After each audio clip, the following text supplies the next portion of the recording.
Hola, bienvenidos a TMT Conversaciones. Aquí estamos en el Museo de la Inmigración. Hoy vamos a charlar con Encarnación Ezcurra, que es periodista, hija de Ignacio Ezcurra, el corresponsal de La Nación que murió en la guerra de Vietnam, cubriendo ese conflicto. Encarnación, ¿cómo va? ¿Qué tal? ¿Cómo estás, José? Gracias. ¿Qué viaje? Tremendo. Estuviste en Vietnam, Sí, un poco tras los pasos de tu papá. sí. En realidad el viaje fue planeado como una deuda familiar con mi hermano, que somos los únicos dos hermanos. O sea, mi papá se murió cuando yo tenía 1 año y mi hermano estaba por nacer. Entonces era un pendiente familiar y empezó siendo eso, casi un viaje íntimo de volver al lugar, de tratar de entender qué lo había llevado, por qué, y fue curioso cómo fue corporizándose en un montón de otras cosas que no teníamos planeadas inicialmente.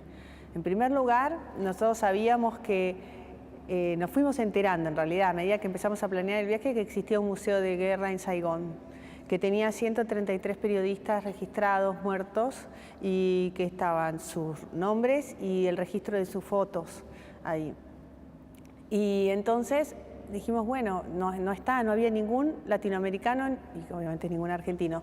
Entonces, ¿por qué no estará? Empezamos a averiguar eso y bueno, haciendo corto un larguísimo tema de secuencia de trámites, nos dijeron que no solamente lo iban a incorporar, sino que le iban a hacer un pequeño acto.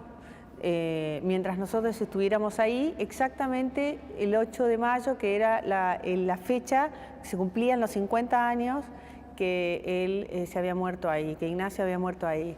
Eso fue totalmente inesperado. Nosotros sí pensábamos estar el 8 de mayo en Saigón, pensábamos ir a caminar por el lugar donde había desaparecido porque el cuerpo nunca se encontró, pero nunca pensamos que íbamos a estar en el Museo de Guerra entre sus fotos y las fotos de un montón de otros periodistas muertos en la guerra, que es muy impresionante ese lugar, esa sala que se llama Requiem, que está dentro del Museo de Guerra de Saigón, es muy impresionante.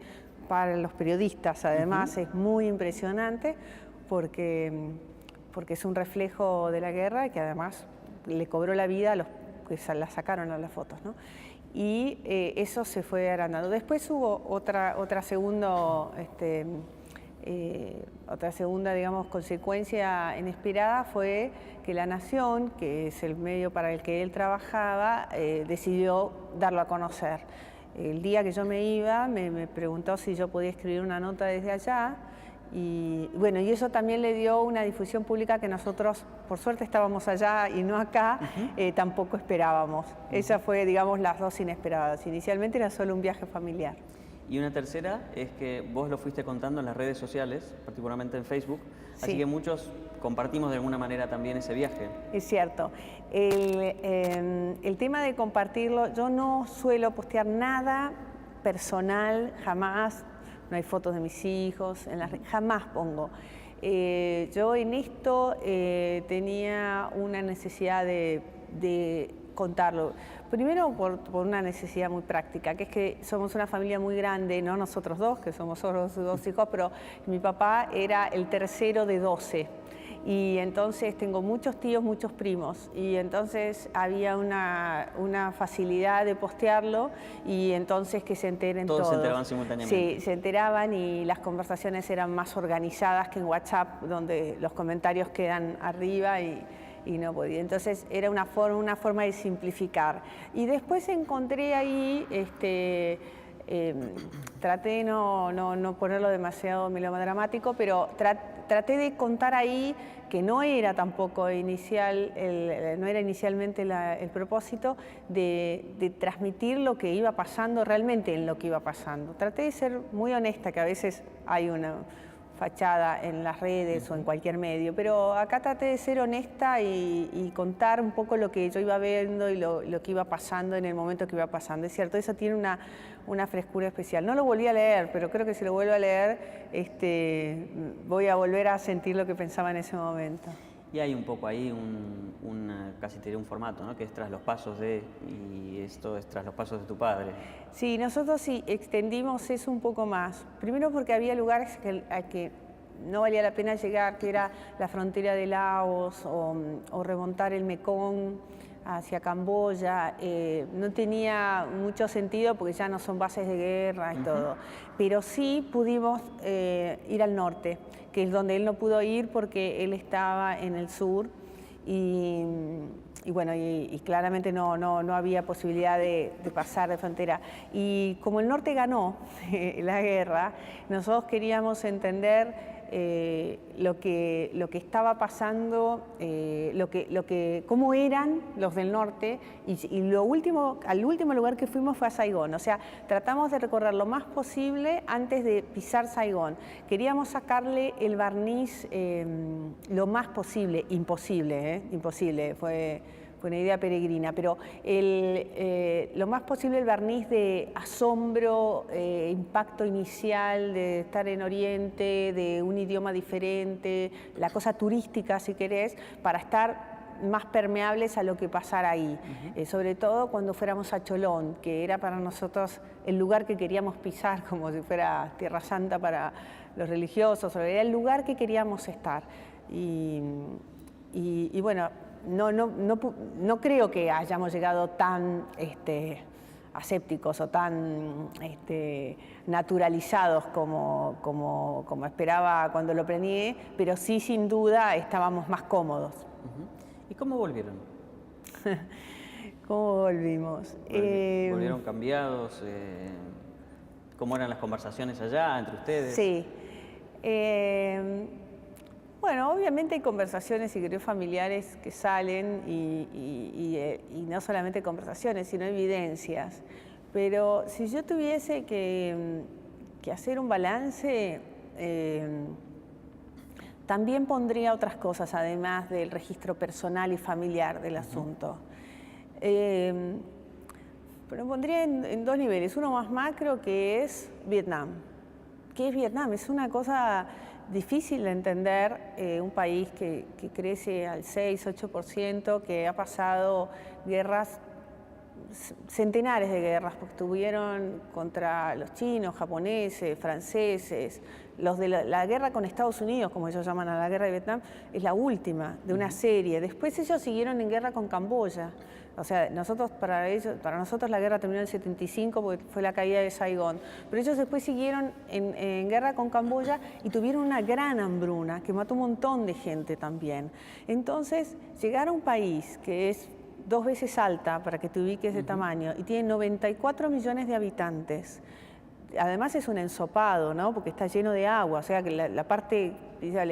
Y ver a ese país crecer al 6%, literalmente verlo crecer, o sea, ves los edificios subirse. Es tremendo ver el poder, la potencia, lo que trabajan. Es impresionante ver tanta gente trabajando de sol a sol, sin quejarse, o sea, es un país comunista, o sea, tampoco tiene mucho derecho a la queja, pero lo ves, el hecho es que vos estás ahí y lo ves crecer, es impresionante, ves cómo se hacen las obras en el día, cómo todo ocurre, cómo todos tratan de ser muy eficientes, es muy liberal en cuanto a la parte económica. Eso sería como un registro importante, porque uno piensa... uno piensa esa misma potencia basada en una hipótesis de guerra, de hipótesis de conflicto, ¿no es cierto? Y bueno, y entendés por qué ganaron tantas batallas siempre siendo minoría, eran la posición más débil, ni hablar contra los chinos, pero además en casi todas las guerras eran la posición más débil. Y es una potencia que es muy fuerte y que interpela un poco muchas de las cosas que nos pasan a nosotros. Eso por un lado. Y por otro lado, yendo más específicamente, que seguramente nos interesa a nosotros dos y a muy pocos más, es el valor del periodismo. Es muy fuerte, es la guerra tan expuesta, fue esa guerra. Recorriendo el Museo de Guerra, uno ve cosas espantosas, espantosas. Yo estaba solo con mi hija mayor, que tiene 25, pero si hubiese estado con mis hijos menores, me hubiese costado, hubiese estado muy cerca de ellos, porque realmente ahí uno confronta lo peor de la humanidad, lo peor. Yo no he estado nunca en el Museo del Holocausto, me dijeron que es la misma sensación, donde uno no dice qué horror lo que hicieron estas personas, sino uno espeja sus propias debilidades, sus propias oscuridades, en diciendo, es increíble que el ser humano sea capaz de hacer esto a otro ser humano. Bueno, eso lo vemos y lo conocemos con esa crueldad indescriptible que está en ese museo y que está en los documentales y que está en todos los testimonios y en cantidad de libros y películas que hay sobre Vietnam, gracias a los periodistas. Y en el caso de Requiem específicamente, son 133 y ahora 134 con mi papá, pero la cantidad, o sea, estos son los que saben que se murieron en esa guerra. Están todos los que no se murieron, que dejaron testimonio, y tal vez algunos que no sabemos todavía, ¿no? Y porque ellos siguen abiertos a eventualmente recibir otros casos. O sea que el periodismo fue, en el caso de Requiem, a costa de su propia vida, capaz de meter la mano en lo más bajo del ser humano y mostrarlo.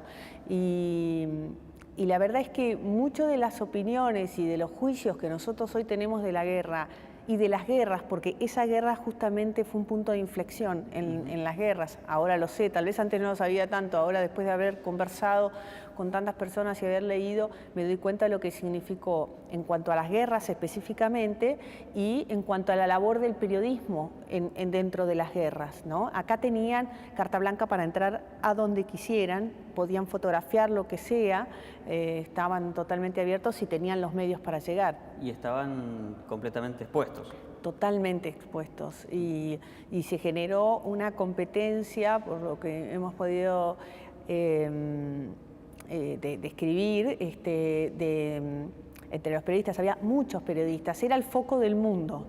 Entonces había mucha competencia entre los periodistas por conseguir la mejor nota. Pero más allá de hoy que podamos opinar con el diario del lunes, ¿no? Lo que opinamos sobre el fenómeno es un gran laboratorio, cruel, pero gran laboratorio de hasta dónde puede llegar el periodismo, porque no era algo tan...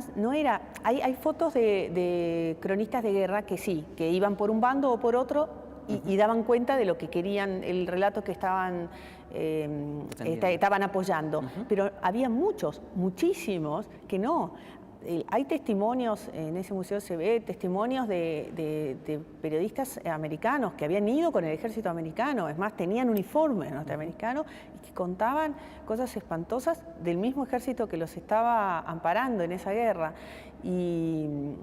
Y entonces la búsqueda de la verdad llevada al extremo, con una exposición directa, es como si uno dijera, bueno, si tuviésemos que hacer la prueba ácida de las consignas que el periodismo invoca. Bueno, a ver qué ejemplo. Y bueno, hoy yo totalmente cegada por la experiencia que acabo de vivir, diría, uy, es Vietnam. O sea, involucra muchas nacionalidades, porque además del ejército norteamericano había australiano, había de otros países. Entonces, involucra muchas nacionalidades, involucra grandes héroes del periodismo, tipos que después fueron grandes periodistas. No fue un golpe de suerte, un estar parado en el momento. Son las consecuencias del periodismo. Está el caso del famoso fotógrafo americano que sacó la foto del norvietnamita fusilando del sur vietnamita fusilando al norvietnamita, 2 vietnamitas, y que después se arrepintió siempre de esa foto porque dijo, él disparó al Vietcong y yo le disparé a él, lo maté en esa foto que fue una de las insignias de guerra. Y nunca conté cuál fue el trasfondo de esa foto, que decía lo opuesto a lo que decía la foto. La misma chica de Napalm, si te acordarás también, que ahora vive en Canadá. Pero bueno, es una interpelación, es una gran conversación acerca del periodismo. Eso, digamos, es al margen de lo familiar, fue también tema de charla, tal vez tema de discusión, de reflexión, y ahora cuando volví, tema recurrente de charla con periodistas. Una cosa más, perdón, no quiero... podría leer horas, pero también otra conversación que salió es si era una época. si era el mismo idealismo social que había en los 60, finales de los 60, y que se reflejaba así en el periodismo, como se reflejó en las ideas políticas, como se reflejó en las reformas sociales, en lo que fuera, si era una expresión de una época ese periodismo, o si era, o si fue, digamos, una experiencia exigente de una vocación, por ponerlo en términos más estrictos, ¿no?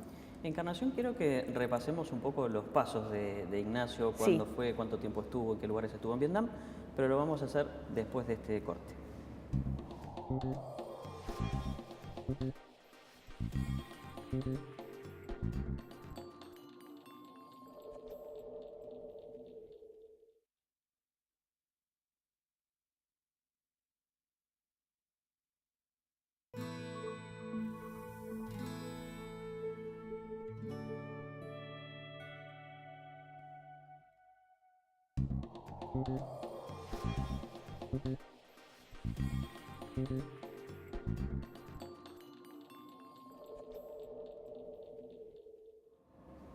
Encarnación, esos días en los que estuviste en Vietnam, José Claudio Escribano publicó en La Nación una extensa crónica en la que un poco narra los pasos de Ignacio Ezcurra en Vietnam. Si lo tuviéramos que resumir, ¿cuándo fue, cómo salió la idea de ir? Que yo siento que para el diario La Nación ha sido un poco, hasta esta oportunidad, medio culposa esa decisión, y por eso hoy hay un homenaje, una reivindicación y bueno, este es un periodista, Ignacio Ezcurra es nuestro, y hasta ahora era, bueno, sí, es nuestro, pero... los pasos de Ignacio fueron, o sea, él quería ir, eso hay un montón de testimonios y que nadie lo puede ocultar. Él quería ir, asumiendo los riesgos, que si bien lo peor de la guerra se supo después, en el 68, cuando él quiere ir, ya había sido la ofensiva del Tet, que fue tal vez lo más visiblemente grave que había pasado, donde hubo un montón de muertos, ampliamente registrada por los medios. Eso había sido en febrero, en final de enero y febrero, y él llegó en abril, o sea, eso ya había ocurrido. Y ya era público, digamos, porque habían ocurrido un montón de otras cosas, sobre todo después del 67 y del 68 y a partir del 68, que después se supieron. Él pidió ir, insistió en ir, Escribano en ese momento estaba en la redacción y lo sabe perfectamente, que todos le dijeron que no quería ir. Escribano tenía más o menos, tenía 2 años más que él, tenía también hijos chiquitos, igual que él, así que lo recuerda muy vívidamente porque estaban viviendo la misma situación familiar, y entonces sabe que él insistió hasta que consiguió que lo enviaran. Fue a París, consiguió la visa, que es donde se gestionaba, volvió a Buenos Aires, se despidió y salió a Vietnam. Él pensaba hacer un tiempo en Vietnam y después ir a dar vueltas por los centros donde podía recabar más información sobre el tema Vietnam. Así se lo escribió a Peque Nieto Moreno, que vos seguramente lo conocés, que era en ese momento editor de Internacionales, de Exterior. Y entonces sabemos que llegó a Saigón, que estuvo un tiempo ahí, después que recorrió el Mekong, que se fue en helicóptero hasta la frontera de Laos, que volvió y estuvo 2 semanas. Estuvo más o menos lo mismo que yo en Vietnam, un poco más de 2 semanas, un poco menos de un mes. Y que estuvo ahí, mandó crónica casi todos los días, o sea, el segundo día de estar ahí empezó a escribir, a mandar reportes, que no era tan fácil como ahora, obviamente, que tenían que ir al Carabel, donde estaba la agencia de AP, que desde ahí se mandaban los despachos por Telex, y bueno, que llegó a confraternizar con algunos. Bueno, de hecho, Oriana Falacci, la periodista italiana que estaba cubriendo también la guerra, fue una de las que alerta que no aparecía. Lo que sabemos del 8 de mayo es que él se fue con un jeep con otros periodistas a recorrer y pidió bajarse en una esquina, que fuimos ahora con mi hermano a esa esquina, se pidió bajarse ahí y se internó en Cholón, que era y es el barrio chino dentro de Saigón. En ese momento era un barrio periférico de Saigón. Hoy Saigón, 8,5 millones de personas, cooptó a Cholón, que quedó ahí en el centro. Caminó un poco y no volvió esa noche. En ese momento se dio alerta de la desaparición y lo que hacían en ese momento era todos los fotógrafos, viste que se revelan algunas fotos y se mandan algunas fotos a sus centrales. Empezaron a mirar los negativos, aún lo que no hubiesen mandado. Escribano recuerda que más o menos pasaron 15 días, todos revisando, pidiendo a la gente que mire los negativos, hasta que un periodista japonés dice, acá hay un cuerpo muy alto, mi papá medía casi 2 metros, entonces acá hay un cuerpo muy alto,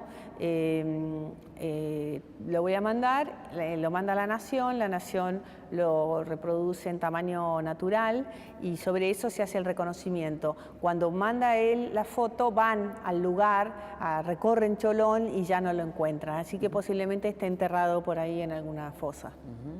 ¿Y cómo reviviste vos esa nota de Escribano que me pareció muy puntillosa, muy crónica de Escribano, digamos, con mucho dato y mucho detalle y mucha reconstrucción de la memoria, que no sé si él ya lo había hecho antes o no, la primera vez que no lo había hecho antes, lo pude conversar con él y también le pregunté por qué lo había hecho y por qué lo había hecho ahora. No, él nunca había escrito varias cosas que escribió ahí. Mirá que tiene el mismo tiempo que digamos del periodo, fue el mismo, ¿no? Fueron 50 años para él también.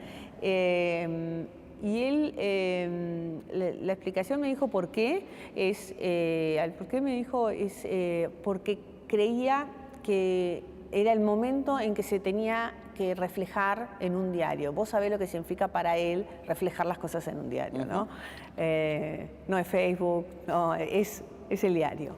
Decía que creía que era un momento que había que reflejarlo. A mí lo que más me sorprendió es sobre todo que él tira ahí la hipótesis de que podía haber sido eventualmente los americanos. O sea, siempre se dijo que él había sido muerto por el Vietcong, porque Cholón era una unidad del Vietcong dentro del territorio survietnamita. Y él pone una hipótesis ahí que eventualmente no estamos seguros podría ser. Eso, por ejemplo, me sorprendió mucho que lo haya escrito, pero me parece bien. Te digo, en eso, Escribano es un testigo preferencial en muchos casos. Primero porque lo conoció, después porque estaba en la redacción, estaba en los medios, y después por lo que ha sido su carrera periodística, ¿no? Además de los cargos que ha ocupado, creo que en eso coincidimos, que es un periodista de raza, o sea, total. Y entonces, en ese sentido le doy mucho valor. A mí me impresionó, yo no sabía que iba a escribir esa nota, la leía ya, y la verdad es que no lo podía creer, sí. Además, bueno, como fue nuestro jefe, también en eso había como una especie de respeto también, ¿no?, de la firma y la persona. Y ahí me parece en tu viaje, en la cobertura de tu viaje, en la repercusión que ha tenido en esta nota de Escribano, una reivindicación, digamos, de Ignacio Ezcurra, si bien obviamente para muchas generaciones es una figura conocida, pero yo creo que no tanto el último tiempo, y es la reivindicación del periodista profesional, del periodista que tiene una mirada, que tiene una pasión que lo mueve a punto de tomar semejantes riesgos. Y en el caso de Argentina, que me parece que en ese caso es un poquito más exótico, la mirada del mundo, digamos, porque era una guerra que ocurría, si bien obviamente involucraba la Guerra Fría, etcétera, etcétera, a todo el mundo, era salir de la mirada ombliguista argentina que nos ha caracterizado prácticamente toda nuestra historia, ¿no? Sí, yo no lo sentí tanto como una reivindicación, porque yo no sentí nunca lo opuesto, no sé cómo una sería. actualización, si se quiere. Sí, una actualización puede ser. Lo noté más en el efecto que en la percepción en el momento. En el efecto sí, noté que había gente que que destacaba cualidades. Y una generación que seguramente lo descubrió. No sabía, sí, es cierto, no sabía. En las escuelas de periodismo y eso se siguió estudiando, pero sí, sin duda, sin duda. A mí me encanta, es un efecto que a mí no tengo ningún mérito en esto, absolutamente, pero el otro día que fui a La Nación y ahí charlando con la redacción, haciendo una conversación amplia, bulliciosa de mucha gente, muchos amigos y otros nuevos que no sé ni quiénes son, que se armó ahí, me encanta la conversación que genera, porque es medular del periodismo, en eso.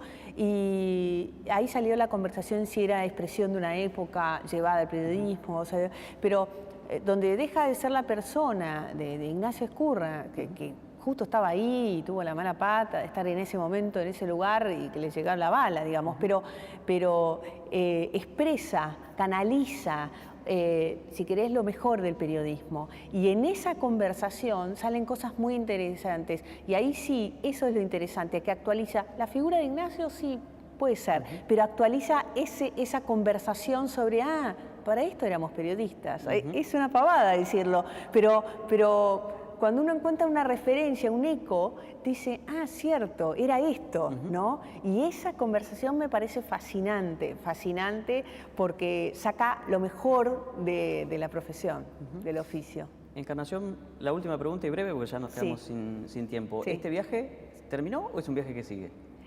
No sigue claramente en el viaje. Los efectos seguirán en cuanto a cosas que se desataron y todo, pero no. O sea, el viaje era ese y en eso se cerró. Así que en eso estamos. Pero bueno, la conversación sigue. Muchas gracias. No, gracias a vos. Aquí estuvimos en TMT Conversaciones, charlando hoy con Encarnación Ezcurra, periodista, hija de Ignacio Ezcurra, corresponsal de guerra del diario La Nación.